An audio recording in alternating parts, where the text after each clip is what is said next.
So I've been trying to fix this tuba for around a couple months now, and as you can see, this one has one of these, while this one does not have one of these.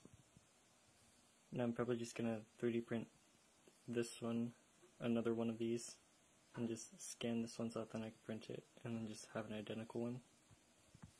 But for now, I found this Lego stud in my room, so I'm just gonna see how it works, and just try putting it on.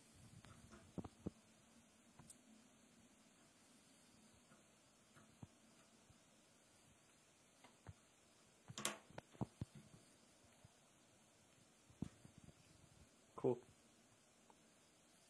So yeah, there's my replacement. I just need to do something about that one.